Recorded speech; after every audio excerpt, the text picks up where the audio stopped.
Raggedy Ann and the Mouse. Jeanette was a new wax doll, and like Henny, the Dutch doll, she could say "Mama" when anyone tipped her backward or forward. She had lovely golden brown curls of real hair. It could be combed and braided, or curled or fluffed without tangling, and Raggedy Ann was very proud when Jeanette came to live with the dolls. But now Raggedy Ann was very angry. In fact, Raggedy Ann had just ripped 2 stitches out of the top of her head when she took her rag hands and pulled her rag face down into a frown. But when she let go of the frown, her face stretched right back into her usual cheery smile. And you would have been angry too, for something had happened to Jeanette. Something or someone had stolen into the nursery that night when the dolls were asleep and nibbled all the wax from Jeanette's beautiful face, and now all her beauty was gone. "It really is a shame," said Raggedy Ann as she put her arms around Jeanette. "Something must be done about it," said the French doll as she stamped her little foot.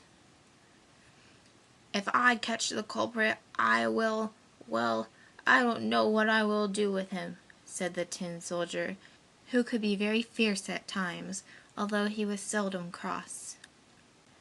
"Here's the hole he came from!"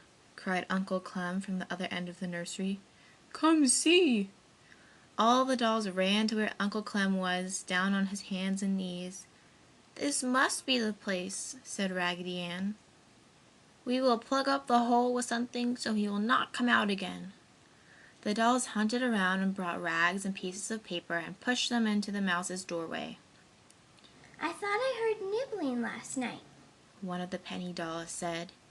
"You know I begged for an extra piece of pie last evening when Mistress had me at the table and it kept me awake." While the dolls were talking, Marcella ran downstairs with Jeanette and told Daddy and Mama, who came upstairs with Marcella and hunted around until they discovered the mouse's doorway. "Oh, why couldn't it have chewed on me?" Raggedy Ann asked herself when she saw Marcella's sorrowful face, for Raggedy Ann was never selfish. "Daddy will take Jeanette downtown with him and have her fixed up as good as new," said Mama, so Jeanette was wrapped in soft tissue paper and taken away. Later in the day, Marcella came bouncing into the nursery with a surprise for the dolls. It was a dear, fuzzy little kitten. Marcella introduced the kitten to all the dolls. "Her name is Boots, because she has 4 little white feet," said Marcella. So Boots, the happy little creature, played with the penny dolls, scrapping them all over the floor and peeping out from behind chairs and pouncing upon them as if they were mice, and the penny dolls enjoyed it hugely. When Marcella was not in the nursery, Raggedy Ann wrestled with Boots and they would roll over and over upon the floor, Boots with her front feet around Raggedy Ann's neck and kicking with her hind feet. Then Boots would arc her back and pretend she was very angry and walk sideways until she was close to Raggedy Ann. Then she would jump at her and over they would roll, their heads hitting the floor, bumpity bump. Boots slept in the nursery that night and was lonely for her mama, for it was the first time she had been away from home.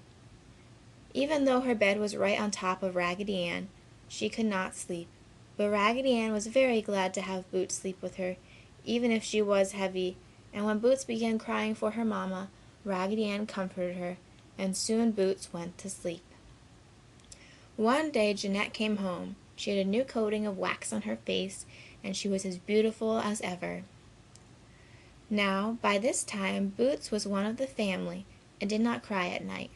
Besides, Boots was told of the mouse in the corner and how it had eaten Jeanette's wax, so she promised to sleep with one eye open. Late that night, when Boots was the only one awake, out popped a tiny mouse from the hole.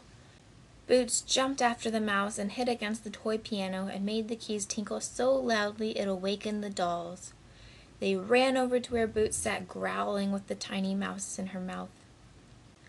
My, how the mouse was squeaking! Raggedy Ann did not like to hear it squeak, but she did not wish Jeanette to have her wax face chewed again either.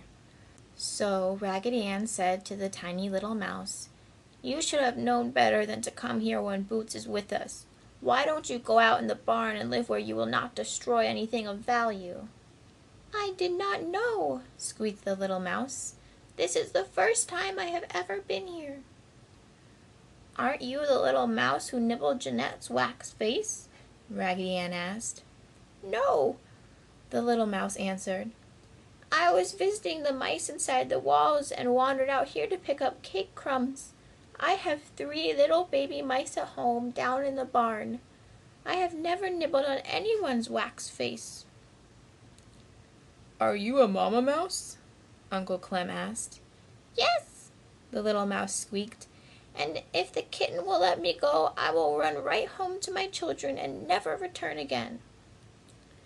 "Let her go, Boots!" the dolls all cried. "She has 3 little baby mice at home. Please let her go." "No, sir!" Boots growled. "This is the first mouse I ever caught, and I will eat her." At this, the little mamma mouse began squeaking louder than ever.